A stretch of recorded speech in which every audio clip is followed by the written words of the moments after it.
Praise road પોસ્ટનલી Macwan મારી YouTube channel Gujarati Bible સ્ટડીમાં તમારું સ્વાગત છે। મારી ચેનલને આજે અત્યારે આગળ તમે સબસ્ક્રાઈબ કરી લો અને ઈશ્વરના જ્ઞાનમાં તમે વધતા જાઓ। માલાખી પ્રબોધક એ જૂના કરારમાં છેલ્લા થઈ ગયા પ્રબોધક અને ત્યાર પછી નવા કરારની શરૂઆત થઈ, પરંતુ જૂના અને નવા કરાર વચ્ચે 400 વર્ષનો સમયગાળો વીતી ગયેલો હતો। એ 400 વર્ષ દરમિયાન કોઈ પણ પ્રબોધક ઊભા થયા નથી। એ 400 વર્ષ દરમિયાન ઈશ્વરે કોઈની સાથે વાત નથી કરી। એ 400 વર્ષના ગાળાને અભ્યાસીઓ અંધકારનો યુગ કહે છે। એ અંધકારનો યુગ શું છે અને કેમ ઈશ્વર કોઈની સાથે વાત ના કરી, અને 400 વર્ષ પછી જો પરિસ્થિતિ કેવી બદલાઈ ગઈ। જે શાસ્ત્રીઓ જૂના કરારમાં નહોતા એ આવી ગયા, જે ફરોશીઓ નહોતા એ આવી ગયા, જે સદુકીઓ નહોતા એ આવી ગયા, જુદી જુદી માન્યતાઓ આવી ગઈ। આની પાછળનું કારણ શું? એ અંધકારના યુગે એવું તો શું કરી નાખ્યું જેને કારણે અલગ અલગ માન્યતાઓ આવી ગઈ? શું આજે ફરી અંધકારનો યુગ ચાલી રહ્યો છે? શું આજે ફરી એ જ પરિસ્થિતિ છે? શું આજે તમારા જીવનમાં અંધકારનો યુગ ચાલી રહ્યો છે? તમે કઈ માન્યતામાં જીવો છો અને અંધકારનો યુગ ખરેખર શું કહેવા માગે છે એ જાણવા માટે આ વિડીયોને આખો જુઓ।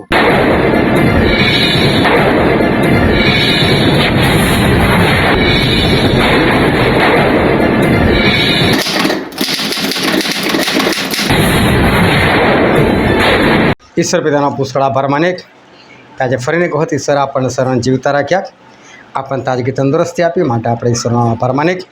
આપણે ઈશ્વર પિતાના વચન તરફ જઈએ અને બાઇબલની અંદરથી લુકની લખેલી સુવાર્તા તેનો 16મો અધ્યાય અને આપણે વાંચીએ તેની 19મી કલમથી લઈને તેની 31મી કલમ સુધી। એક શ્રીમંત માણસ હતો, તે કિરમજી રંગના ઝીણા વસ્ત્રો પહેરતો હતો અને નિત્ય દબદબા સહિત મોજ મજા મારતો હતો। રાજસ નામે એક ભિખારી, જેને આખે શરીરે ફૂલ્લા હતા, તે તેના દરવાજા આગળ પડેલો હતો। શ્રીમંતની મેજ પરથી પડેલા કપડા વળી તે પેટ ભરવા ચાહતો હતો, વળી કૂતરા પણ આવીને તેના ફૂલ્લા ચાટતા હતા। તે ભિખારી મરી ગયો ત્યારે દૂતો તેને ઇબ્રાહીમની ગોદમાં લઈ ગયા। શ્રીમંત પણ મરી ગયો અને તેને દાટવામાં આવ્યો। આદેશમાં પીડા ભોગવતા તેને પોતાની આંખો ઊંચી કરીને વેગળેથી ઇબ્રાહીમને તથા તેની ગોદમાં બેઠેલા લાજરસને જોયા। તેને ગાંઠો પાડીને કહ્યું કે, ઇબ્રાહીમ બાપ, મારા પર દયા કરીને લાજરસને મોકલ કે તે પોતાની આંગળીનું ટેરો પાણીમાં બોળીને મારી જીભને ઠંડી કરે, કેમ કે આ પડતામાં હું વેદના પામું છું। પણ ઇબ્રાહીમે તેને કહ્યું, દીકરા, તારા જીવનમાં તું તારા સારાવાના પામ્યો હતો અને લાજરસ તો ભૂંડાવાના પામ્યો હતો, તે સંભાળ। પણ હમણાં અહીં તે દિલાસો પામે છે અને તું વેદના પામે છે। એ સર્વ ઉપરાંત અમારી તથા તમારી વચમાં એક મોટી ખાઈ આવેલી છે, તેથી જેઓ અહીંથી તમારી પાસે આવવા ચાહે તેઓ આવી ન શકે અને ત્યાંથી કોઈ અમારી પાસે આ પાર પણ આવી શકે નહીં। તેણે કહ્યું કે, બાપ, હું તને વિનંતી કરું છું કે તેને મારા બાપને ઘેર મોકલ, કેમ કે મારે 5 ભાઈઓ છે કે તે તેઓને સહેલી આપે, રખેને તેઓ પણ આ પીડાને ઠેકાણે આવી પડે। પણ ઇબ્રાહીમ કહે છે કે તેઓની પાસે મૂસા તથા પ્રબોધકો છે, તેઓનું તેઓ સાંભળે। તેણે કહ્યું કે, ઇબ્રાહીમ બાપ, એમ નહીં, પણ જો કોઈ મોયલામાંથી ઉઠીને તેઓની પાસે જાય તો તેઓ પસ્તાવો કરે। તેણે તેને કહ્યું કે જો મૂસા તથા પ્રબોધકોનું તેઓ નહીં સાંભળે તો જો મોયલાઓમાંથી કોઈ ઉઠે તો પણ તેઓ માનવાના નથી। ઈશ્વર પિતાનું વાંચેલું વચન આપણા માટે પુષ્કળ આશીર્વાદિત છે અને ઈશ્વર પિતાનું વચન સત્ય છે અને બાઇબલનું વચન કહે છે તમે સત્ય જાણશો અને સત્ય તમને મુક્ત કરશે। ખૂબ ધ્યાનથી આજે ફરીને એકવાર આપણે ઈશ્વરના વચનો સાંભળીએ, સમજીએ, આપણે એને ગ્રહણ કરીએ, એ પ્રમાણે આપણે ચાલે કે જેથી કરીને આપણે આકાશ રાજ્યના આપણે વારસદાર થઈએ। જૂના કરારની અંદર જે સૌથી છેલ્લા પ્રબોધક થઈ ગયા એમનું નામ હતું માલાખી, અને માલાખીની સાથે ઈશ્વરે વાત કરી। એના પછી ઈશ્વરની વાતચીત આ પૃથ્વી પર દરેકની સાથે બંધ થઈ ગઈ અને ઈશ્વરે કોઈની સાથે વાત જ નહીં કરી। અને માલાખી પ્રબોધકના ગયા પછી 400 વર્ષ વીત્યા અને 400 વર્ષ પછી પ્રભુ આ પૃથ્વી પર આવ્યા અને બીસી પૂરું થયું અને એડીની શરૂઆત થઈ, ઈસવીસનની શરૂઆત થઈ। અને આ 400 વર્ષ જે વીતી ગયા એ ઇઝરાયલ પ્રજા માટે બહુ જ ભયંકર હતા, કારણ કે ઇઝરાયલ પ્રજાની અંદર શરૂઆતથી કદી એવું બન્યું નથી કે પ્રબોધક ના હોય। એકથી વધારે પ્રબોધક હોય એવું બન્યું છે, પરંતુ એક પણ પ્રબોધક જ ના હોય ને એવું ઇઝરાયલ પ્રજામાં કદી બન્યું નથી। ઈશ્વર કદી કોઈની સાથે વાત જ ના કરે એવું ઇઝરાયલ પ્રજા સાથે કદી નથી બન્યું. પરંતુ માલાખી પછી આ 400 વર્ષ એ ઇઝરાયલ પુત્રો માટે બહુ જ ભયંકર આવી ગયા. અને 400 વર્ષ દરમિયાન ઈશ્વરે કોઈની સાથે વાત ના કરી. હવે ઈશ્વરે કોઈની સાથે વાત ના કરી એટલે કોઈ દોરનાર નહીં, કોઈ ચલાવનાર નહીં, કોઈ ઈશ્વરના વચનો શીખવાડનાર નહીં. અને આપણે આ બધી વાત કરીએ છીએ લગભગ 2500 વર્ષ જૂની વાતો કરીએ છીએ આપણે. આજે પણ તમે જુઓ કે આપણા ભારત દેશની અંદર હજુ પણ ઘણા બધા લોકો અભણ પડેલા છે. એ લોકોને વાંચતા લખતા નહીં આવડતું. આજની તારીખમાં પણ એવા છે જે લોકો હજુ પણ ભણતા નથી, જે લોકોની ભણવાની ઉંમર છે એટલે નિરક્ષરતા આજની તારીખમાં છે. તો વિચાર કરો કે એ જમાનો તો આટલો બધો મોડર્ન નહોતો, એ સમયે ભણતર નહીં. અને એટલે ઈશ્વર અમુક લોકોને પસંદ કરે, એમને બધી આજ્ઞાઓ કહે અને એ લોકો આજ્ઞા આગળ કહે, એ લોકો દોરે ચલાવે. જેમ મૂસા એક પ્રબોધક ઊભા થઈ ગયા અને એમણે ઇઝરાયલ પ્રજાની દોરવણી કરી, એવી રીતે યહોશવા આવ્યા, યહોશવાએ પણ એમને દોર્યા ચલાવ્યા. એવી રીતે વારાફરતી આ ઇઝરાયલ પુત્રોને કોઈને કોઈ પ્રબોધક મળતું હતું. એવું બની શકે એકથી વધારે હોય પણ ના જ હોય એવું ઇઝરાયલ પ્રજામાં કદી નથી બન્યું. એટલે સુધી કોઈ ગુલામ બની જાય તો ત્યાં પણ ઈશ્વર પ્રબોધકને ઊભા કરે, ગુલામીના જગ્યા પર ત્યાં પણ ઈશ્વર ઊભા કરે. પરંતુ એવું તો હોય જ નહીં કે ઇઝરાયલ પુત્રોને કોઈ ચલાવનાર ના હોય. એવું નહોતું બનતું. ઈશ્વર કોઈને ને કોઈને એમના માટે એ રાખતા હતા. પરંતુ માલાખી પછી ખરેખર જે 400 વર્ષ આવ્યા એ ઇઝરાયલ પુત્રો માટે બહુ જ ભૂંડા હતા. પરંતુ ઇઝરાયલ પુત્રો હતા પણ ગુલામીમાં, કારણ કે એ સમયે ઇઝરાયલ પુત્રો પર ગ્રીક સામ્રાજ્ય હતું અને એ લોકો એમની પર રાજ્ય કરતા હતા. અને જ્યારે પ્રભુ ઈસુ આવ્યા ત્યારે રોમન સરકાર એ લોકોની પર રાજ કરતું હતું. અને શરૂઆત જોઈએ તો છેક નબુકદનેસર રાજાથી આ બધી શરૂઆત થયેલી હતી અને કોઈ સતત ગુલામીમાં હતા. એટલે આ લોકો પણ જાણે કે શું છે, ઈશ્વર નહીં વાત કરતા તો. એટલે આ લોકો પણ બધા એમ નહોતું કે ચલો આપણે કંઈક કરીએ, અંદરથી જે ભાવના હોય છે એ ભાવના કશી નહીં. પરંતુ ઈશ્વરની વાણી દુર્લભ હતી અને ઈશ્વરની વાણી કોઈને સાંભળવા મળતી નહોતી. અને એટલે તમે નવો કરાર વાંચો તો આપણને શાસ્ત્રીઓ જોવા મળે, ફરોશીઓ જોવા મળે, સદુકીઓ જોવા મળે. આ બધા કંઈ પહેલાં નહોતા. જૂના કરારમાં છેક માલાખી સુધી આપણને આ બધા જોવા નથી મળતા. પરંતુ વચ્ચે જે 400 વર્ષનો એવો સમયગાળો જતો રહ્યો જેને અંધકારનો યુગ કહેવામાં આવ્યો, એના કારણે આ પરિસ્થિતિ બગડી ગઈ અને અલગ અલગ માન્યતાવાળા લોકો આવ્યા, અલગ અલગ ઝુંડ ઊભા કરનારા આવ્યા, અલગ અલગ ઝુંડ ઊભા પણ થઈ ગયા. શાસ્ત્રીઓ આવી ગયા, ફરોશીઓ આવી ગયા, સદુકીઓ આવી ગયા, હેરોદીઓ પણ આવી ગયા. આવા અલગ અલગ ઝંડાવાળા કે અલગ અલગ પોતાના પંથવાળા કે સંપ્રદાયવાળા એ લોકો બધા પેદા થઈ ગયા. અને ઈશ્વરની જે આજ્ઞાઓ હતી એ બધી આજ્ઞાઓમાં પણ ફેરબદલ થવા લાગ્યું બધું. ઈશ્વરની આજ્ઞાઓ આમ તેમ થવા લાગી.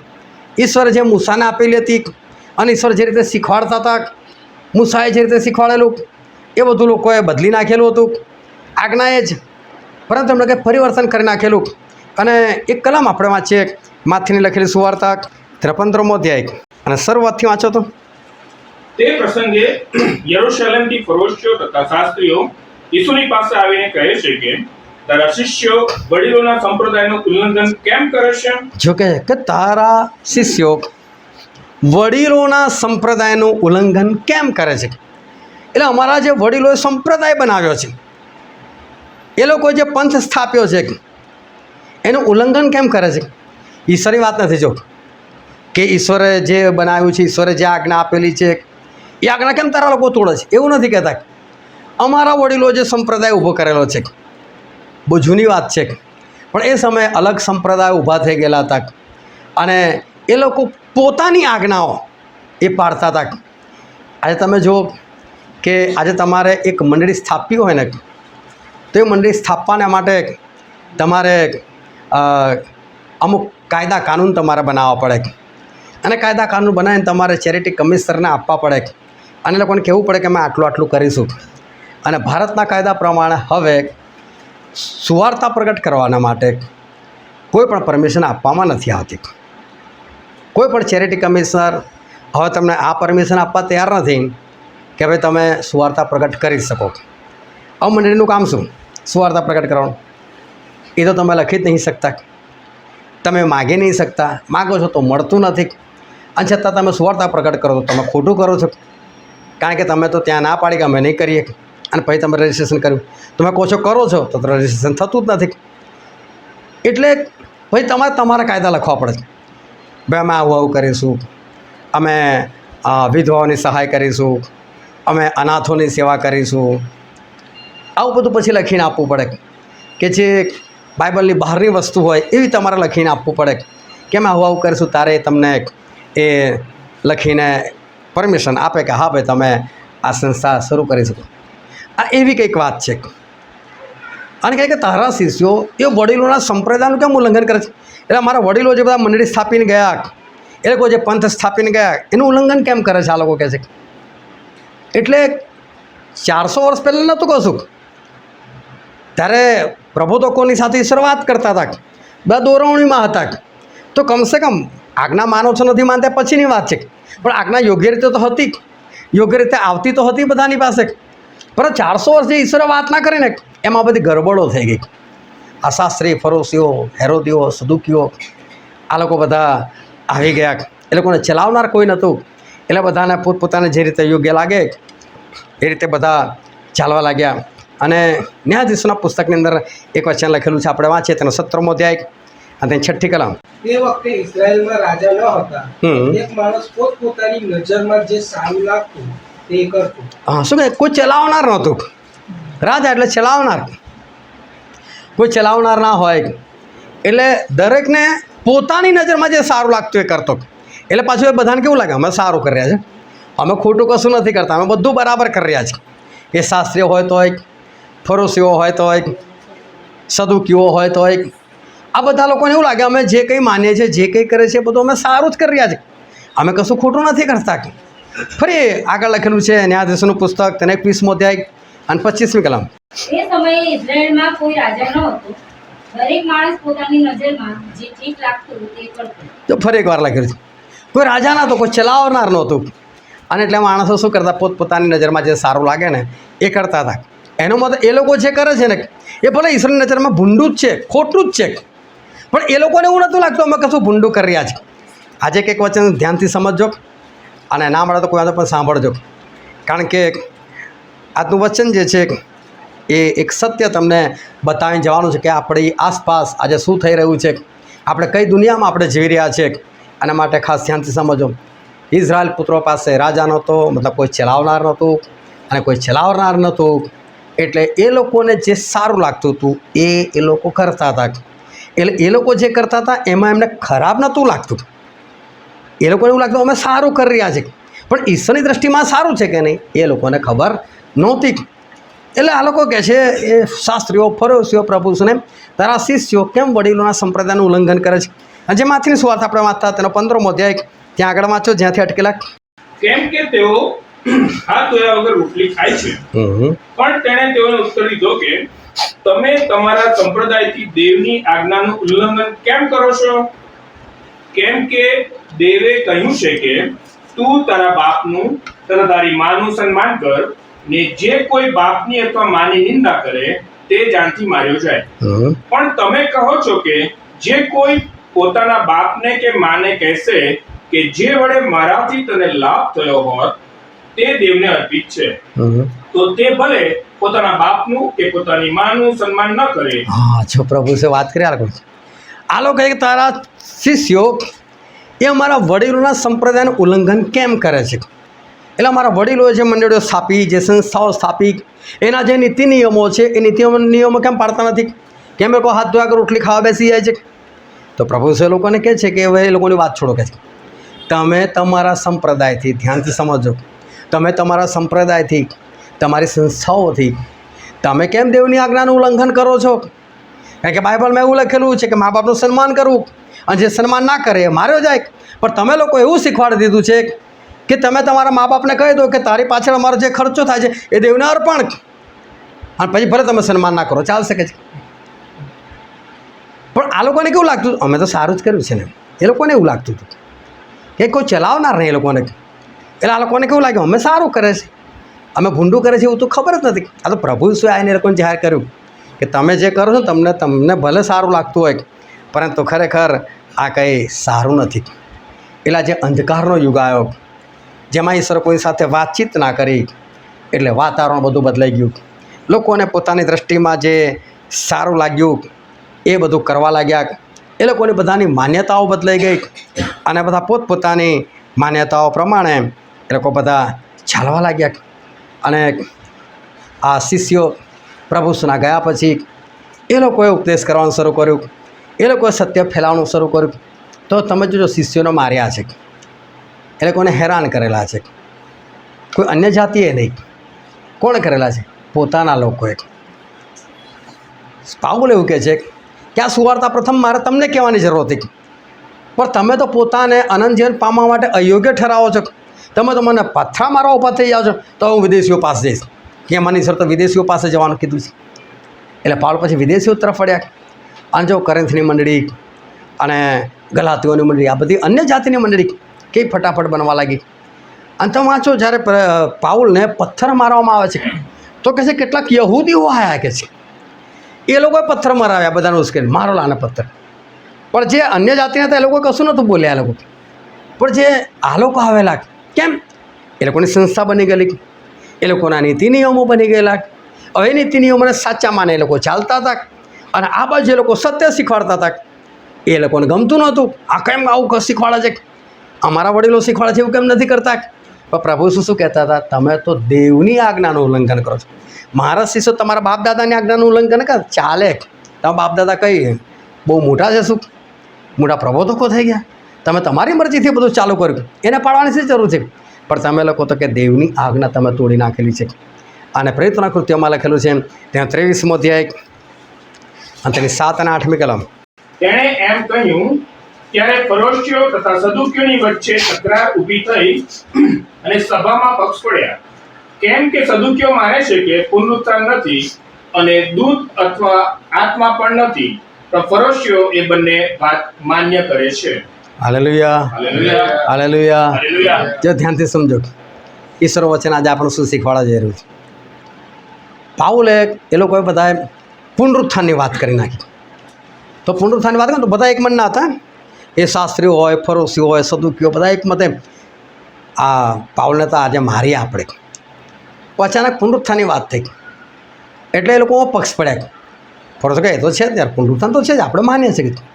ત્યારે એ લોકોની સાથે નાખ બીજી સંસ્થાવાળા સદુકીઓ તો કે એ લોકો તો પુનરુત્થાનમાં નથી માનતા, આત્મા હોય છે એવું પણ નથી માનતા, અને કોઈ જીવે છે, ઉઠે છે, દૂતો એમાંય નહીં માનતા. કે ના દૂતમાં માને છે, ના આત્મામાં માને છે, ના પુનરુત્થાનમાં માને છે. પણ ફરોશી એવું બધું માન્ય કરે છે. વિચાર કરો, આ લોકો પોતાની મરજીથી, અસદુકીઓ ભલે એવું માનતા હોય કે પુનરુત્થાન નથી, કે આત્મા નથી, ને દૂતો પણ નથી, પણ એ લોકો તો પોતાને સાચા સમજે છે ને. એ લોકો તો બધા પોતાની યોગ્ય છે, અમે તો બરાબર છે. કે પેલું 400 વર્ષો જે ગાળો વીતી ગયો ને એમાં બધું ઊભું થયેલું છે. એટલે પેલું વર્ષો ચાલતું આવ્યું છે, અને વર્ષો ચાલતું આવ્યું છે એટલે લોકોને એવું કે આ બધું એમને થોડું ચાલે. આ બધું સાચું હોય તો જ ચાલતું હોય ને, પ્રભુને મંજૂર હોય તો જ નહીં. પણ 400 વર્ષ પછી પ્રભુ આવ્યા, અને પ્રભુ જ્યારે સત્ય પ્રગટ કરે છે, એમના શિષ્યો જ્યારે સત્ય પ્રગટ કરે છે, ત્યારે લોકોને આ વાત નથી ગમતી કે ના ભાઈ આવું નહીં, તમે ખોટું શીખવાડો છો. પરંતુ એ લોકો પોતાની માન્યતાઓથી એ ઈશ્વરની આજ્ઞાઓ એ લોકો તોડતા હતા, ઈશ્વરની વિરુદ્ધના કૃત્યો એ લોકો કરતા હતા. આજે પણ તમે જો, આજે આપણી આસપાસ આવું જ બધું છે. આજે આપણે બધા ખ્રિસ્તીઓ ખરા, પણ ખ્રિસ્તીઓની આગળ પણ એક નામ હોય, મેથોડિસ્ટ ખ્રિસ્તી, કેથોલિક ખ્રિસ્તી, CNI ખ્રિસ્તી, પેન્ટેકોસ્ટલ ખ્રિસ્તી. આપણે ખાલી ખ્રિસ્તી રહે છે, કંઈક ને કંઈક આગળ નામ લાગી ગયું છે. અને બાઇબલની અંદર આમાંના કયા છે? કોઈ બી છે આમાંના? કોઈ બી નથી. છતાં તો મને કોઈ બી મેથોડિસ્ટવાળાને લાઈન કહો, જો એ પોતાને ખોટો માનતો હોય તો એને તો ઓછા, અમે બધું સારું જ કરી રહ્યા છીએ. જ્હોન વેસ્લી ખબર કેટલા પાવરફુલ હતા? હા ભાઈ, જ્હોન વેસ્લી પાવરફુલ હતા, આપણે ના નહીં પાડતા. ઈશ્વરમાં ચાલતા આપણે એની બી ના નથી પાડતા. પણ મેથડ કોણ ઊભી કરી? એક સિસ્ટમેટિક ચાલવાનું તમને કોણે કીધું? કદી બે ગીત વધારે ગાવાનું ના મન થઈ જાય આપણને, તો ચલો બે ગીત વધારે ગઈ નાખીએ, અને તો સિસ્ટમ બદલાઈ જાય. ના, એ નહીં બદલવાનું, મન થાય તોય નહીં.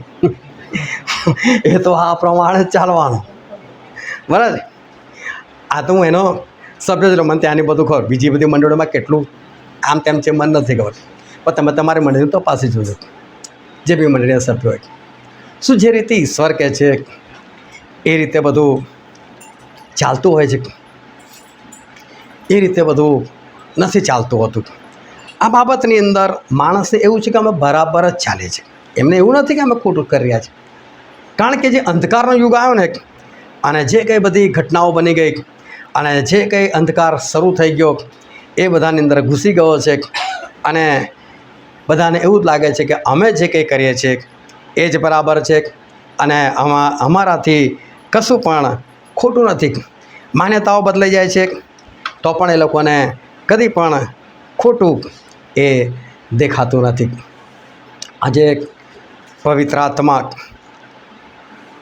એટલે કે ઈશ્વરનો આત્મા, જેને બાઇબલની અંદર ખ્રિસ્તનો આત્મા કીધેલો છે, જેની અંદર બાઇબલની અંદર જેને બાપનો પણ આત્મા કીધેલો છે, અને એમને સત્યનો આત્મા કીધેલો છે. અલગ અલગ એમના કામ પ્રમાણે એ નામ આપેલા છે. એક ભાઈ એમણે એવું કીધું, કદી કોઈને ખરા ખોટા નહીં કહેવા લાગે છે. મેં કહ્યું કારણ, અને એમણે જે દ્રષ્ટાંત આપ્યું ને જબરદસ્ત, ઇંગ્લિશમાં 6 જમીન પર આમ દોર્યું, એક જણને પેલી બાજુ ઉપર રાખીને આ બાજુ ઉપર રાખી, આ બાજુ ઉપર એને 6 દેખાય, પેલી બાજુ ઉપર ઇંગ્લિશમાં 9 દેખાય. આને પૂછે ભાઈ તને શું દેખાય? તો કે 6. શું એ ખોટો છે? એ ખોટો નથી. પેલા 9 દેખાય, શું એ ખોટો છે? ના, એ બી ખોટો નથી. એટલે પવિત્ર આત્મા છે ને બધાને અલગ અલગ કહે કીધું. મેં કહું 6, 9 માનું, મેં કીધું, પણ એક જ આત્મા એકને ઉલટું શીખવાડે, એકને સીધું શીખવાડે એ ના હોય. અને પાછું તમે તો એવું કહો છો કે પવિત્ર આત્મા જેને જે બી શીખવાડે બધું સાચું જ હોય. પવિત્ર આત્મા શીખવાડે એટલે સાચું જ હોય, પણ પવિત્ર આત્મા અલગ અલગ શીખવાડે એવું બને, અને પછી અલગ અલગ બી સાચું પાછું. મેં કહ્યું ના ભાઈ, એ તમે જે ઉદાહરણ આપો છો ને ઉદાહરણ ખોટું છે. મેં કીધું ઉદાહરણ ખોટું છે.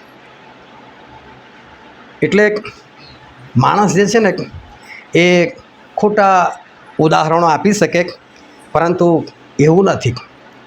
ઈશ્વરનો આત્મા એક જ છે, ઈશ્વર પોતે એક જ છે, અને આ બાઇબલ પણ એક જ છે. અને બાઇબલ છે 40 માણસોએ લખેલું છે, પરંતુ લખાવનાર પવિત્ર આત્મા છે.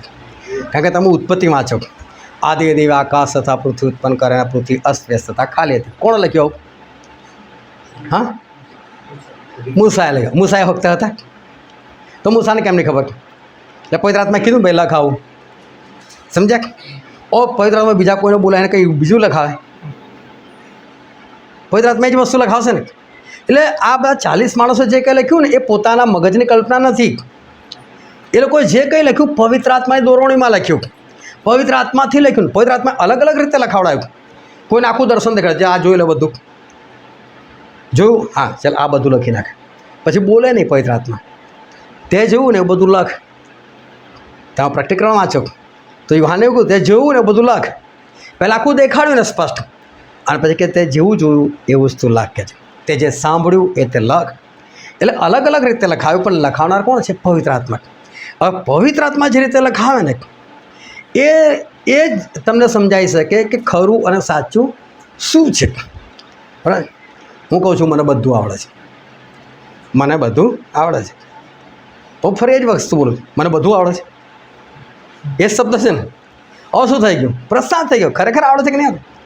મને બધું આવડે છે એટલે ઘમંડ થઈ ગયું. જો એક જ વાક્ય પણ લખો તો હું લખીને આપી દઉં, પણ મેં મારી કલ્પનાથી લખેલું છે, મેં મારી બુદ્ધિથી લખ્યું, મેં કદાચ ઘમંડથી લખ્યું, મને બધું આવડે છે, મેં એવી રીતે લખ્યું. હવે તમારી પાસે હું વાંચવા આપું, તમને થોડું ખબર મેં કઈ ભાષામાં લખેલું છે. તમે તો કદાચ એવું બી વાંચો, મને બધું આવડે છે, અર્થ બદલાઈ જાય કે નહીં? પણ તમે તમારે શું માનો? હા મેં વાંચ્યું ને સાચું જ છે, પણ મને ખબર મેં લખાયું છે અને મેં લખ્યું છે, એટલે મારા લખવાનો ભાવ આવો નહોતો. મારા લખવાનો ભાવ તો ઘમંડ હતું, મને બધું આવડે છે. તો એનો મતલબ છે ને પવિત્ર આત્મા તમને શીખવાડે. અને એટલે સત્ય શીખવું હોય ને તો પવિત્ર આત્મા જ શીખવાડે. અને પવિત્ર આત્મા પછી અલગ અલગ લોકોને અલગ અલગ ના શીખવાડે. એમણે લખ્યું છે, એમણે કઈ રીતે લખેલું છે એ એમને ખબર છે. અને એટલે આપણને પવિત્ર આત્માની સહાયતાની પુષ્કળ જરૂર છે. આપણને આત્માની દોરવણીની પુષ્કળ જરૂર છે.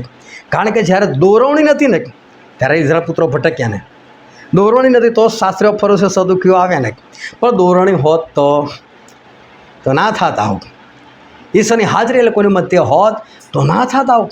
એટલે તમે જોજો કે ઈશ્વર મૂસાને છે ને બોલતા હતા. ચાલ મૂસા લખ. એટલે ઈશ્વર બોલે એટલે બોલવાનું ટોન ખબર પડી જાય મૂસાને કે આ શું કહેવા માગે છે. અને પછી ટોનથી નીચે બધાને સમજાવે. અને પ્રભુએ મૂસાને શું કીધેલું ખબર છે કે મૂસા દર વર્ષે બધાને ભેગા કરવાના અને દર વર્ષે આ નિયમનું પુસ્તક વાંચીને સંભળાવવાનું તારે. પણ મૂસા જ વાંચવાનું કે મૂસા સાંભળીને આવેલા કે એક્ઝેક્ટ કેવા શબ્દો હતા અને એમનો બોલવાનો ટોન કેવો હતો. એટલે એ ટોનથી એ વાંચીને સંભળાય ત્યારે બધાને ખબર પડે. અને એટલે જૂના કરારની અંદર આ બાઇબલ છે ને આ રીતે આગળ વધતું હતું કે દાખલા કે મૂસા પાસે હોય તો મૂસા છે ને બીજાને શીખવાડીને જાય. જો આવી રીતે જ વાંચજે ફરી, હવે હું તને આ સોંપીને જાઉં, પછી પેલો બીજાને સોંપીને જાય. એ રીતે લોકો દર વર્ષે વાંચીને એકબીજાને એ સંભળાવતા હતા અને ભેગા થઈને એ લોકો સભા ભરીને આ બધું વાંચતા હતા, જેથી ખરેખર ઈશ્વરે શું કીધેલું છે એ ખબર પડે. તો પવિત્ર આત્મા એ કદી પણ અલગ અલગ લોકોને અલગ અલગ વાતો શીખવાડી શકતા નથી. કારણ કે એમણે જે કંઈ નક્કી કરેલું છે, એમણે જે રીતે લખેલું છે એ જ વસ્તુ સાચી છે અને એ જ રીતે આપણે પણ ચાલવાનું છે. પરંતુ એના માટે આપણને એમની દોરવણી જે છે એ બહુ જરૂરી છે. આના માટે પવિત્ર આત્મા આપણા હૃદયમાં હોય અને પવિત્ર આત્માથી આપણે શીખીએ એ બહુ જ જરૂરી છે. અત્યારે આપણે અંતિમ સમયની અંદર આવી ગયા છે અને આ સમય એવો છે કે જ્યારથી કોરોના આવ્યો અને કોરોના આવીને ઘણા બધા લોકોને ભરખી ગયો, ઘણા બધા લોકો એના ભયમાં હજુ પણ છે. અને એ સમય છે કે બધી પરિસ્થિતિઓ બદલાઈ. એ વખતે જે બધા સેવકો હતા એ સેવકોની પણ ઘણા બધા સેવકોની માન્યતાઓ બદલાઈ, ઘણા સેવકોના શિક્ષણો બદલાઈ ગયા. કોરોના શાંત પડ્યો તો ફરી પાછા શિક્ષણ બદલાઈ ગયા અને ફરી પાછી માન્યતાઓ બદલાઈ ગઈ. એક સેવકે કીધું કે જ્યારે રેપ્ચર થશે એટલે કે પ્રભુ શું પોતાના લોકોને ઉઠાવી લેશે એના પછી કે છે ખ્રિસ્ત વિરોધી આવશે. અને પછી કોરોના ફાટી નીકળ્યો અને લોકો ટપોટપ મરવા લાગ્યા. સેવક બી ગભરાઈ ગયા કે હારું બધા મરે છે ને વિપત્તિ તો છે ને રેપ્ચર તો થયું નથી. એટલે આખું ફેરવી નાખ્યું. રેપ્ચર છે ને કે એન્ટીક્રાઇસ્ટ પછી જ છે કે એ જ સેવકે હવે રેફરન્સ બદલી નાખ્યું. ત્યાર પછી શું થયું, ફરી પાછો કોરોના શાંત પડ્યો તો કે બે તો બોલી ગયો છે. એટલે ત્રીજું કાઢ્યું કે એન્ટીક્રાઇસ્ટ ઉઠશે ને એના 3.5 વર્ષ જે છે શાંતિના, એ શાંતિના વર્ષ પૂરા થશે ને પછી પ્રભુ પોતાના લોકોને ઉઠાવી લેશે કે છે. હવે વિચાર કરો, એક જ સેવક એક જ સંગતની અંદર 3 વસ્તુ શીખવાડે. ત્રણમાંથી એક તો સાચી પડવાની જ છે. હા, પણ જે શીખે છે એનું શું? રેપ્ચર જે છે એટલે કે મંડળીનું ઉઠાવી જવું એ બધું શું છે કે અને આજે ઘણા બધા લોકો માને છે કે પ્રભુ ઈસુ બીજા આગમનમાં જ્યારે આવશે ત્યારે ચોરની જેમ આવશે. એટલે કે ચોર કેવી રીતે આવે? એ તમને ચિઠ્ઠી ના લખે, એ તમને ફોન ના કરે, એ તમને માહિતી ના આપે કે હું આવી રહ્યો છું. પણ તમને ક્યારે ખબર પડે? આવીને જતો રહે પછી. બસ તમે કદાચ ઘરમાં નથી, તમે બહાર હતા અને તમારા ઘરમાં ચોર આવીને જતો રહે. અને જેવા તમે ઘરમાં આવો ને અને બધું ઉથલ પાથલ જુઓ ને એટલે ખબર પડે કે ચોર આવીને જતો રહે. કાં તમે રાત્રે સૂઈ રહ્યા છો, કદાચ ગરમીમાં તમે અગાસી પર સૂઈ રહ્યા છો અને નીચે ચોર આવીને બધું લઈને જતો રહે. તમે સવારે ઉઠીને નીચે આવો ત્યારે તમને ખબર પડે કે ચોર આવીને જતો રહે. એટલે ચોર છે ને એ આવે ને જતો રહે ને પછી જ ખબર પડે કે ચોર આવીને જતો રહે. એટલે કે પ્રભુ શું છે ને પહેલાં આવી રીતે આવશે, બીજા આગમનમાં ચોરની જેમ આવશે. એટલે કે આવીને જતા રહેશે ને તો ખબર નહીં પડે. એટલે મને તો પહેલાં એવો જ પ્રશ્ન થાય કે પ્રભુ શું ચોરની જેમ શું કામ આવે? એમને કોની બીક છે કે ચોરની જેમ આવે? પણ બાઇબલમાં લખેલું બી છે કે પ્રભુ શું ચોરની જેમ આવવાના છે. આપણે ના પણ નથી પાડી શકતા. એક કલમ આપણે વાંચીએ, 2 પિત્તર 3 અધ્યાય 10મી કલમ. પણ જેમ ચોર આવે છે તેમ પ્રભુનો દિવસ આવશે, તે વેળાએ આકાશો મોટી ગર્જના જતા રહેશે ને તત્વો અગ્નિથી પીગળી જશે અને પૃથ્વીને તથા તે પરના કામોને બાળી નાખવામાં આવશે. Hallelujah, hallelujah. હવે અહીં લખ્યું છે કે પ્રભુ શું કેવી રીતે આવશે? ચોરની જેમ. હા ને ફરી આને થોડું ધ્યાનથી સમજીએ, ફરી વાંચો. પણ જેમ ચોર આવે છે હા, તેમ પ્રભુનો દિવસ આવશે. જેમ ચોર આવે છે એમ પ્રભુનો દિવસ આવે. તો ચોર ક્યારે ખબર પડશે આપણને? જતો રહે પછી. હવે પ્રભુ શું આવ્યા? ચોરની જેમ આવ્યા. પછી શું થયું? તે વેળાએ હા આકાશો મોટી ગર્જના સહિત જતા રહેશે. હા, હવે વિચાર કરો, આકાશ આપણી નજર સામે એકદમ ગર્જના સહિત જતું રહે. હું કહું છું, કોઈ માણસ ઊંઘતો હશે દિવસે? અને પ્રભુ ચોરની જેમ આવે તો પકડી જાય કે ના પકડી જાય? સમજ પડે છે? તો પ્રભુ શું આગમન ચોર રીતે કઈ રીતે માનું? પછી શું લખેલું છે આગળ? ને તત્વો અગ્નિથી પીગળી જશે હા અને પૃથ્વીને તથા તે પરના કામોને બાળી નાખવામાં આવશે. હા, આ બધું બળતું હશે. તો કયો માણસ ઊંઘતો હશે ને પ્રભુ આઈને ચૂપચાપ જતા રહેશે?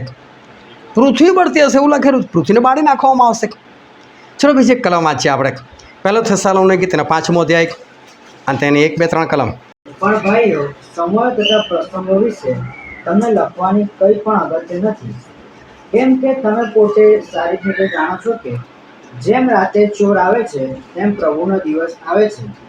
કેમ કે જ્યારે તેઓ કહેશે કે શાંતિ તથા સલામતી છે, ત્યારે પ્રસૂતાની પીડાની પેઠે તેઓનો અકસ્માત નાશ પામશે અને તેઓ બચી નહીં જશે. બાઇબલ કહે છે કે જેમ ચોર આવે છે એમ ઈશ્વરનો દિવસ આવશે. અને જે લોકો શાંતિ કહે છે, સલામતી કહે છે, પરંતુ અચાનક એ લોકોનો નાશ થઈ જશે. આગળ વાંચો 4થી કલમ એની. પણ ભાઈઓ, તમે અંધારામાં નથી કે તે દિવસ ચોરની માફક તમારા પર આવી પડે. હા, ક્લિયર કર્યું ને? તમે અંધારામાં નથી કે દિવસ તમારા માટે ચોરની જેમ આવી પડે. એટલે પ્રભુ શું ખરેખર ચોરની જેમ નથી આવવાના? પણ કોના માટે ચોરની જેમ ખબર છે? જે લોકોના વચનો નથી ખબર, જે લોકોને પ્રભુ શુંનું આગમન ક્યારે થશે ખબર નથી. તારીખવારની વસ્તુ અલગ છે, બસ આપણે આગળ પાછળની પરિસ્થિતિઓ જોઈને આપણને એટલું તો ખબર પડે ને કે પ્રભુ શુંને આવવાની તૈયારી છે. અને છતાં જે માણસે બધું ખબર જ ના કે પ્રભુ શુંને આવવા વખતે કેવી કેવી પરિસ્થિતિઓ થશે એ બધું ના ખબર હોય અને પ્રભુ શું આવી જાય તો એને થાય, હેલા આવી ગયા, કેવી રીતે આવી ગયા? તો પણ પ્રભુ કહે છે કે તમે અંધારામાં નથી કે આ દિવસ તમારી પર ચોરની માફક આવી પડે. એનો મતલબ જે લોકો અંધારામાં છે ને એ લોકોનું શું કંઈ આવી ગયા અત્યારે. પણ જે લોકો જાગૃત છે એ લોકોના માટે એવું નથી. એ લોકો તો પ્રભુ શુંને બરાબર જોનાર છે. અને પછી પ્રકટીકરણના પુસ્તકમાં લખેલું છે 3જો અધ્યાય અને આપણે વાંચીએ 3જી કલમ. માટે તને જે મળ્યું અને તે જે સાંભળ્યું છે તેને સંભાળ અને ધ્યાનમાં રાખ ને પસ્તાવ કર, કેમ કે જો તું જાગૃત નહીં રહેશે તો હું ચોરની પેઠે આવીશ ને કઈ ઘડીએ હું તારા પર આવીશ એ તને માલુમ પડશે નહીં. શું કે તું જાગૃત નહીં રહે તો હું ચોરની જેમ આવીશ? એટલે પ્રભુ એવું નહીં કે હું ચોરની જેમ આવવાનો છું. એટલે ઘણા બધા લોકો એવું માને છે કે પ્રભુ શું પહેલાં ચોરની જેમ આવશે, એમના લોકોને લઈને જતા રહેશે અને ત્યાર પછી એન્ટીક્રાઇસ્ટ આવશે અને ત્યાર પછી ત્રીજી વખત ફરી પ્રભુ ઈસુ આવશે. એટલે ત્રીજું પણ આગમન એન્ટીક્રાઇસ્ટ પછી. એટલે પહેલું આગમન ચોરની જેમ લખેલું છે ખરું, ચોરની જેમ. પણ પ્રભુ શું કે જે જાણતા નથી ને એ લોકોના માટે ચોરની જેમ. બાકી તો જાહેરમાં મને કોની બીક છે? નરેન્દ્ર મોદી આવે આપણને ખબર પડી જાય તો આગળ કાફલો ને પાછળ કાફલો ને ટ્રાફિક જામ કરી દેતા હોય અને પોલીસવાળા પેલું સાયરન વગાડતા હોય બાજુ ઓટો નરેન્દ્ર મોદી આવે છે અને મારો આકાશમાંનો બાપ આવે. કોની બીકથી ચૂપચાપ આવે? અને શું કામ ચૂપચાપ આવે? એ તો કેવી રીતે આવશે? એ તો રણસિંગડાના અવાજ સાથે આવશે, પરાક્રમી સામર્થ્ય દૂતો સાથે આવશે, ભયંકર અવાજ થશે ને પ્રભુ આવે એટલે જબરદસ્ત અજવાળું.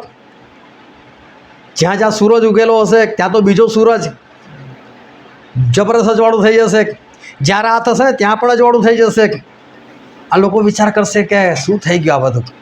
એ પ્રભુ શું કહે, ફરી વખત તમારી ને મારી પેઠે મનુષ્ય બની નથી આવતા. આવો તો જેમનું પોતાનું અસલ સ્વરૂપ છે ને એ અસલ સ્વરૂપમાં આવી રહ્યા છે. અને માટે હવે કે ચોરની જેમ નહીં, અને એ જ એમનું બીજું આગમન છે, એ જ બીજું આગમન છે. પરંતુ આજે ઘણા બધા લોકોની માન્યતા એવી છે કે એમનું આગમન થશે અને મંડળી ઉઠાવી લેવાશે અને ત્યાર પછી પૃથ્વી પર જેટલા લોકો રહેશે એ બધાની ઉપર એન્ટીક્રાઇસ્ટ રાજ કરશે અને એ લોકોને બહુ પરેશાન કરશે અને એ લોકોને હેરાન કરશે. પરંતુ ઈશ્વર પોતાના લોકોને કોઈ પણ પ્રકારનું દુઃખ નહીં પડવા દે. પરંતુ પ્રકટીકરણની અંદર એવું લખવામાં આવેલું છે, પ્રકટીકરણનું પુસ્તક તેનો 20મો અધ્યાય અને તેની 4થી કલમ. પછી મેં રાજ્યસરો જોયા અને તેઓ પર જે લોકો બેઠેલા હતા તેઓને ન્યાય કરવાનું સોંપવામાં આવ્યું. અને ઈશ્વરી સાહિત્યને લીધે તથા દેવના વચનને લીધે જેઓનો શિરછેદ થયો હતો તથા જેઓએ સ્વાપત્રી તથા તેની મૂર્તિની પૂજા કરી ન હતી અને પોતાના કપાળ પર અથવા પોતાના હાથ પર તેની છાપ લીધી ન હતી, તેઓના આત્માઓને મેં જોયા. તેઓ જીવતા થયા અને ખ્રિસ્તની સાથે 1000 વર્ષ રાજ કર્યું. જો 1000 વર્ષ કોણે રાજ કર્યું અને કેવા આત્માઓ જીવતા થયા? તો બાઇબલમાં કેવું સ્પષ્ટ લખેલું છે, મેં એવા આત્માઓને જોયા કે જે લોકો ઈસુની સાહેદીને લીધે અને એમના વચનને લીધે જે લોકોનો શિરચ્છેદ એટલે કે જે લોકોના માથા કાપી નાખવામાં આવ્યા હતા, મેં એવા આત્માઓને જીવતા થયેલા જોયા કે જેઓએ એ પશુ એ સ્વાપદ એટલે કે મસીહનો વિરોધી, ખ્રિસ્ત વિરોધી એની મૂર્તિની પૂજા નહોતી કરી અને એનું નિશાન પોતાના હાથ પર કે માથા પર લીધું નહોતું, એવાના આત્માઓને મેં જોયા. તેઓ જીવતા થયા અને ખ્રિસ્તની સાથે 1000 વર્ષ રાજ કર્યું. તો સામાન્ય તો કોઈ છે જ નહીં. એવા કોઈ નહોતા કે જેને એન્ટિક્રાઇસ્ટની પહેલાં ઉઠાવી લેવામાં આવેલા હતા અને એ લોકોને પણ મેં જોયા રાજ કરવામાં આવ્યા. નથી એવું. આ તો બધા વિપત્તિમાંથી આવેલા લોકો છે. આ લોકો ખ્રિસ્ત વિરોધીની સામે લડીને જીતીને આવેલા છે લોકો. એ લોકોને ગરદન કપાઈ પડે તો કપાઈ નાખી, કોઈ વાંધો નહીં, પણ તારે મૂર્તિની પૂજા નહીં કરે એવા લોકો છે. પ્રભુની સાક્ષીને લીધે એ લોકો વળગી રહ્યા. પ્રભુની સાક્ષી ના, અમારા જ પ્રભુ જીવતા છે અને લોકો પ્રભુને વળગી રહ્યા, એમના વચનને વળગી રહ્યા, માટે એમને મારી નાખવામાં આવ્યા. એવા લોકોના આત્માને જોયા. કોઈ પણ સામાન્ય મોત મરેલું નથી ત્યાં આગળ. આના માટે ગમે તેવા લોકો ત્યાં નથી આવ્યા. પરંતુ પ્રકટીકરણના 7મા અધ્યાયની અંદર એવું લખેલું છે અને આપણે વાંચીએ 10, 11, 12 વાંચો તો. તેઓ મોટે સાથે પોકારીને કહે છે કે અમારો દેવ જે રાજ્યાસન પર બેઠેલો છે તેને તથા હલવાને તારણને માટે ધન્યવાદ હોજો. જો આ બધા તારણ પામેલા લોકો છે, આ બધા તારણ પામી ગયેલા લોકો છે. અને એની 9મી કલમ કોઈ વાંચો તો. આ બીનાઓ બન્યા પછી મેં જોયું તો જુઓ, સર્વ દેશોમાંથી આવેલા સર્વ કુળના, લોકના તથા ભાષાના, કોઈથી ગણી શકાય નહીં એટલા માણસોની એક મોટી સભા. તેઓ રાજ્યસનની આગળ તથા હલવાનની આગળ ઊભેલા હતા. તેઓએ શ્વેત જબ્બા પહેરેલા હતા અને તેઓના હાથમાં ખજૂરીની ડાળીઓ હતી. બાઇબલ કહે છે મેં બહુ મોટી ભીડ જોઈ કે છે જે લોકોએ સફેદ કપડાં પહેરેલા હતા અને સાથે સાથે લોકોના હાથમાં ખજૂરીની ડાળીઓ હતી. અને કોણ હતા આ લોકો બધા? તો કે સર્વ દેશના લોકો, સર્વ ભાષા બોલનાર લોકો, સર્વ જાતિના લોકો, સર્વ કુળના લોકો. અને ઘણા બધા લોકો એવું કહે છે કે જો આ 7મા અધ્યાય સુધી તો કે જો તો મુદ્રા થતી હતી કે છે, પવિત્ર આત્માનું કામ ચાલુ હતું અને આ મંડળી ઉંચકાઈ ગઈ અને મંડળી ઉંચકાઈ ગઈ અને ઈશ્વર પાસે પહોંચી ગઈ એવું આ અધ્યાયથી માને છે. એની 13મી કલમ વાંચો તો. પછી તે વડીલોમાંના એકે મને પૂછ્યું કે જેઓએ શ્વેત જબ્બા પહેરેલા છે તેઓ કોણ છે અને ક્યાંથી આવ્યા છે? તેને મેં કહ્યું કે મારા મુરબ્બી, તમે જાણો છો.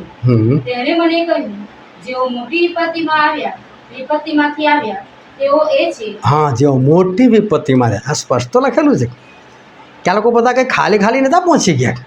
અથવા મોટી વિપત્તિમાંથી આવેલા. નાની વિપત્તિ નહીં, મોટી વિપત્તિ. આ બી ખ્રિસ્ત વિરોધીના પછીનો સમય છે અને એ લોકોને બોલાવીને આવ્યા. પણ ઘણા લોકો એવું કહે છે કે જો વિપત્તિઓ તો છે એના પછી 9મા અધ્યાયથી શરૂ થઈ, પણ તમે વિપત્તિઓ જો 6ઠા અધ્યાયથી શરૂ થાય છે. વિપત્તિઓ 9મા અધ્યાયથી નહીં શરૂ થતી, 6ઠા અધ્યાયથી શરૂ થાય છે. પણ કે છે મંડળી ઉંચકી લેવામાં આવી પછી બધી વિપત્તિઓ આ પ્રકટીકરણમાં લખેલી છે. પણ સૌથી પહેલું તો પ્રકટીકરણ છે ને લાઇનમાં લખ્યું જ નથી. તો 12મો અધ્યાય વાંચો તો 12મા અધ્યાયની અંદર તો પ્રભુ શ્રી કૃષ્ણનો જન્મ દેખાડેલો. તો પ્રભુ શ્રીનો જન્મ શું આ બધી મંડળી ઉઠાવી લીધા પછી? તો આજે વચન ધ્યાનથી સમજો કે સર આપણને શું કહેવા માગે છે કે જે અંધકારનો યુગ આવી ગયો કે જેની અંદર ઈશ્વર કોઈની સાથે વાત નહીં કરી, એને કારણે લોકો પોતપોતાની માન્યતાઓમાં જતા રહ્યા. આજે પણ એવું છે કે આજે પણ ઢગલાબંધ મંડળીઓ છે, ઢગલાબંધ માન્યતાઓ છે. જે વ્યક્તિ જે તે મંડળીમાં છે એને દ્રઢતાથી વળગી રહે છે, એને પકડી રાખે છે. કારણ એક જ છે કે જન્મ્યો ત્યારથી ત્યાંનો મેમ્બર છે. એ ત્યારથી એમાં જ જાય છે અને એ જ વસ્તુ શીખે છે. અને એટલે એ જ વસ્તુ એના હૃદયની અંદર એવું ઘર કરી ગયેલું છે, એવા એના મૂળ ઊંડા ઉતરી ગયેલા છે કે એને ભાન જ નથી રહેતું કે હું કદી આને તપાસું પણ કે ના તપાસું. અને પછી બની શકે ઘણા બધા લોકો એવા પણ છે કે જે લોકોને કોઈક સમયે સત્યનું ભાન થાય છે અને લોકો સત્ય સ્વીકારવાની હિંમત કરે કે ના ભલે હું આ મંડળીનો સભ્ય, પરંતુ આ વસ્તુ બાઇબલમાં નથી તો હું ના માનું. એમ કરીને ઘણા બધા લોકો જે છે એ આવે છે ઈશ્વરની અંદર, નથી આવતા એવું નહીં, આવે છે ઈશ્વરની અંદર. પણ પછી બીજો પ્રશ્ન શું થાય છે કે આવીને પછી જ્યાં જોડાય છે તો ફરી પાછી ત્યાંની માન્યતા કંઈક બીજી હોય છે. એટલે એકમાંથી છૂટે છે અને બીજાની અંદર ફસાઈ જાય છે. પરંતુ આપણે જાણવાની જરૂર છે, કારણ કે આ રેપ્ચરની વાત મેં તમને એટલા માટે કરી, તમને એવું કહી દે તમને કશું જ નથી થવાનું, તમને કોઈ પ્રોબ્લેમ નથી નડવાનો, કોઈ એન્ટિક્રાઇસ્ટ તમારી સામે આવવાનો નથી, તમારી સામે કોઈ ધરતીકંપ થવાના નથી, તમે કોઈ સતાવવાના નથી, તમને કોઈ જેલમાં નાખવાનો નથી, આ બધી વિપતો તમારા માટે નથી. તો તમે બિંદાસ રહો કે નહીં? તો કેટલા બિંદાસ રહો? હા, પણ તો આ બધું થવાનું નથી. ઓ તમે બિંદાસ રહો કે મને તો આવું કશું થવાનું નથી, પણ બાઇબલ એને સમર્થન નથી આપતું. જ્યારે થાય ત્યારે તમારી હાલત શું થાય? ત્યાં તમને એવું થાય કે મને તો આવું શીખવાડવામાં આ બધું આવ્યું કઈથી? બાઇબલ જ જૂઠું છે. હટો, બાઇબલ જૂઠું નથી. તમને જેણે શીખવાડ્યું જૂઠા હતા અને તમે એ જૂઠને સાથ આપ્યો. તમે ઘરે આવીને તપાસ ના કરી કે ખરેખર આવું છે કે નહીં. જો તમે તપાસ કરે તો તમને મળે. તમે પવિત્ર આત્માને કીધું તો પવિત્ર આત્મા તમને શીખવાડે. પણ આપણે શું છે, જે આપણને મળે છે ને એ આપણે લઈ જ લેતા હોય છે. પરંતુ આપણા વિશ્વાસીઓને છે ને બાઇબલમાં શું કહેવામાં આવે છે ખબર છે? ઘેટા કહેવામાં આવે છે. અને ઘેટા તમે જોજો, એકવાર તો બધું ખાઈ લેશે અને પછી શાંતિથી બેસશે. અને શાંતિથી બેસે ને પછી વાગોળે બધું. હા ને, જે ખાધું છે ને બધું વાગોળે. કેરી ખાઈ નાખીને તો ગોટલા સાથે જ ખાઈ નાખે, પણ પછી ગોટલો કાઢીને ફેંકે. આ થોડું ખાવાનું છે? હા, તો આપણે કોણ છે? ઘેટા છે. તો આપણે બી જુઓ ને, કેરી કહી છે ને ગોટલો કોઈ અંદર ગયો છે, ગોટલાને બહાર કાઢીને ફેંકો. હા ને, આપણે બી એને ઘરે આવીને પછી શાંતિથી બેસો અને જોવાનું કે આજે જેટલું બી ખાધું પણ એમાં જુઓ છે એને વાગોળો છે કે કઈ જગ્યાએ કયું ખોટું શિક્ષણ આવી ગયેલું છે. બની શકે કોઈ ઈરાદાપૂર્વક નથી શીખવાડ્યું તમને, બની શકે એને નથી ખબર એટલે શીખવાડી દીધું છે. ગમે તો હોય, હું એવું નથી કહેતો બધા ખોટા છે. હું કહું છું કે આપણે ખોટાની પાછળ ચાલીશું તો આપણે ક્યાં જઈશું? આપણું જીવન મૂલ્યવાન છે, આપણે આપણી જાતને સાચવીએ તો આપણે તપાસ કરવાની જરૂર છે, વાગોળવાની જરૂર છે કે હું જે શીખીને આવ્યો શું છે. ભાઈ જે શીખવાડનાર છે ને તમે બિંદાસ શીખો કે ભાઈ તમે આ વસ્તુ શીખવાડો, પણ બાઇબલમાં આ વસ્તુ નથી ભાઈ. અને જો માને છે તો દેવનો સેવક છે, જૂઠું છે ને માની લે છે તો દેવનો સેવક છે.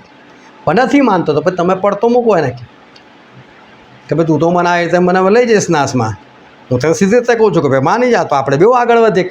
પણ તારે બી ખોટું ચલાવવું હોય ને મને બી ખોટામાં લે તો ભાઈ મારા તારી સાથે કોઈ સંબંધ નહીં. હું તો પવિત્ર આત્માથી ચાલીશ, હું તો પવિત્ર આત્માના શિક્ષણમાં ચાલીશ. કારણ કે જ્યારે આપણે યોગ્ય શિક્ષણમાં નથી ચાલતા ને અને આપણે કોઈ માન્યતાની અંદર બંધાઈ ગયેલા હોય છે ને એ માન્યતા આપણને નાશમાં લઈ જાય છે. પોતે આપણને બધું જ કીધેલું. મેં ઘણી વખત એક વાત કરેલી છે, આજે ફરી હમણાં યાદ આવે એટલે કરું. હું કોલેજમાં હતો અને અમારા કેમ્પમાં ગયેલા, એનસીસીના કેમ્પમાં ગયેલા અને અમારે બંદૂક ચલાવવાની હતી અને બંદૂક ચલાવવા માટે જંગલોમાં જવાનું હતું. અને મારી આગળ સુરતની ટીમ હતી, એ લોકો આગલા દિવસ જઈને આવ્યા અને કોલેજના છોકરાઓ રીસર સાંજે રડે. અલા મેં કહું શું કામ રડો શકે છે? અરે કેટલું ચાલવાનું, પગ દુખી ગયા. અને બંદૂક ચલાવવાનું કેટલું ભારે, જેટલા સ્પીડથી ગોળી જાય ને એટલા સ્પીડથી બંદૂક પાછી આવે. કેટલાને ગાળ લાલ લાલ થઈ ગયેલું હતું. મને દેખાડ્યું, હું તો ગભરાઈ ગયો. મારું કેટલું ચાલવાનું હશે અને બંદૂકને ગોળી મારી સારું મારું હાડકું બાળકું તૂટી ગયું તો હવે બીજા દિવસે મારો વારો હતો, મારે જવાનું હતું. તો મેં એક જણે પૂછ્યું તું મને કહેને યાર એક્ઝેક્ટ કેટલું અંતર હતું? મેં કીધું ચાલ કર થાકી જાય. અને તને એવું લાગે ને કે હવે એક પણ ડગલું નહીં ચાલી શકે, તારે સમજી લેજે અડધું થયું જ કે છે. તો ગભરાઈ ગયો મેં, તારો અડધું? જ્યારે મને લાગે એક પણ પગલું નહીં ચાલ, તારો અડધું? મેં કહું કરીશ કેમ?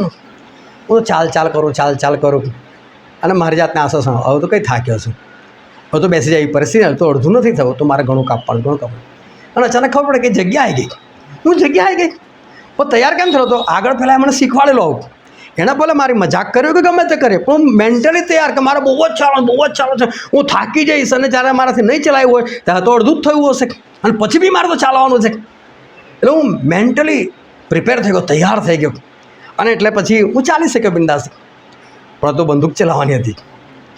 હા, 10 કિલોની ગન પેલી અને સૂઈને ચલાવવાનું ઓ સૂઈને આમ 10 કિલો ઉઠાવવાનું અને પછી ગોળી ચલાવવાની અને 10 મિનિટ હતી એટલે હું ચલો મિનિટ તો વધારે જ છે 10 ગોળી 10 મિનિટમાં ચલાવે એટલે વાંધો નહીં આવે પણ હિંમત ભેગી કરું ચલાવો બહુ હિંમત ભેગી કરી અને ટ્રિગર જેવું દબાવ્યો ને એવું બાજુવાલે દબાવ્યું અને જેનો ધડાકો છે હું તો થડકી ઉઠ્યો મેં કહું આ તો મારી તો ભાગી જ નહીં હજુ હું તો પેલા છોડી છે આટલો મોટો અવાજ મેં કહું શું થશે પછી ચલાવવાની તો હતી જ એટલે પછી મેં જેમ તેમ નિશાન તાક્યું અને ટ્રિગર દબાવ્યું ગોળી છૂટી મને તો કશું ના થયું અરે આટલું આસાન છે આ તો ફાટ 10 ગોળો છોડીને ઊભો થઈ ગયો ચલો ભાઈ આમાં શું છે મેં કશું નથી પણ મેન્ટલી પ્રિપેર થયો ત્યારે જો કદાચ રીતે કહ્યું કશું નહીં આટલા 2-4 ડગલા ચાલવાનું તો હું ઉપર થાકી જાત પેલા કોઈ નથી ખબર પણ મને કોઈ તૈયાર કર્યો જો આપણે તૈયાર નહીં હોય ને પ્રભુના બીજા આગમનને માટે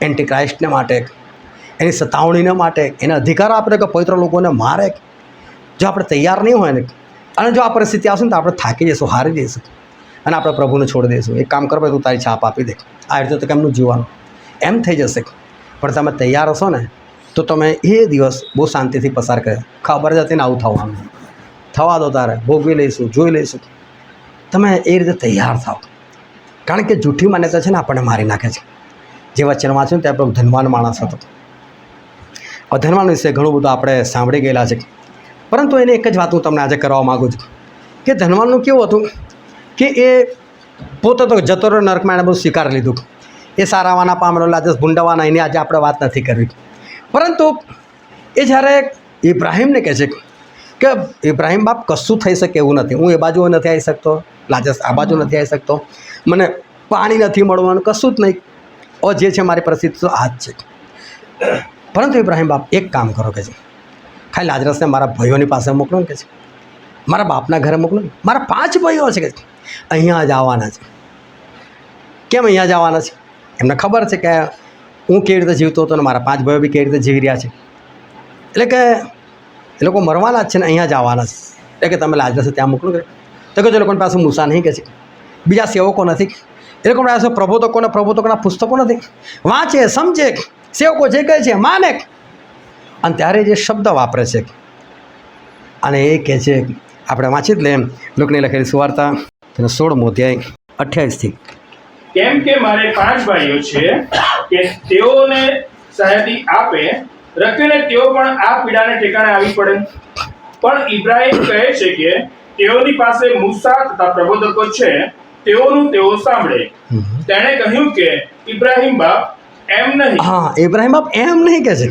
તો એ ભલા મૂસા હોય કે બીજા બધા હોય કે એ લોકોના પુસ્તક હોય પણ ઇબ્રાહીમ બાપ એવું નહીં કોઈ સેવકનું નહીં સાંભળવાના એ લોકો પછી શું કહે છે આગળ પણ જો કોઈ મોયેલામાંથી ઉઠીને તેઓની પાસે જાય તો તેઓ પસ્તાવો કરે જો આ ખાસ શબ્દ આણે વાપર્યો જો કોઈ મોયેલામાંથી સજીવન થઈને ત્યાં જાય તો એ લોકોને સાચું માનશે બાકી બીજાનું નહીં માને આ જે વાક્ય છે ને બહુ ઊંડાણથી આપણે સમજવાની જરૂર છે એ જે કહેવા માગે છે અહીંથી કોઈ જાય મરેલો વ્યક્તિ અને એ જ એને એના ભાઈઓને કહે જોલા હું મરી ગયેલો તમને તો ખબર છે ને તમને ઓળખો છો હાલ તું આવી ગયો કયો હતો અત્યારે હા હું મરી ગયેલો તો કંઈ પડેલો છે હું તો સ્વર્ગમાં છું પણ તારો ભાઈ તો નરકમાં પડેલો છે મેં જોયો ને રીબાતા જોયો છે તો કે એનું એ લોકો માનશે કેમ એને લોકો જોયો છે ખબર છે કે મરી ગયેલો છે એ લોકોને એ પણ ખબર છે એનું દફન થયું છે અને એવો માણસ પાછો આવશે ને તો માનશે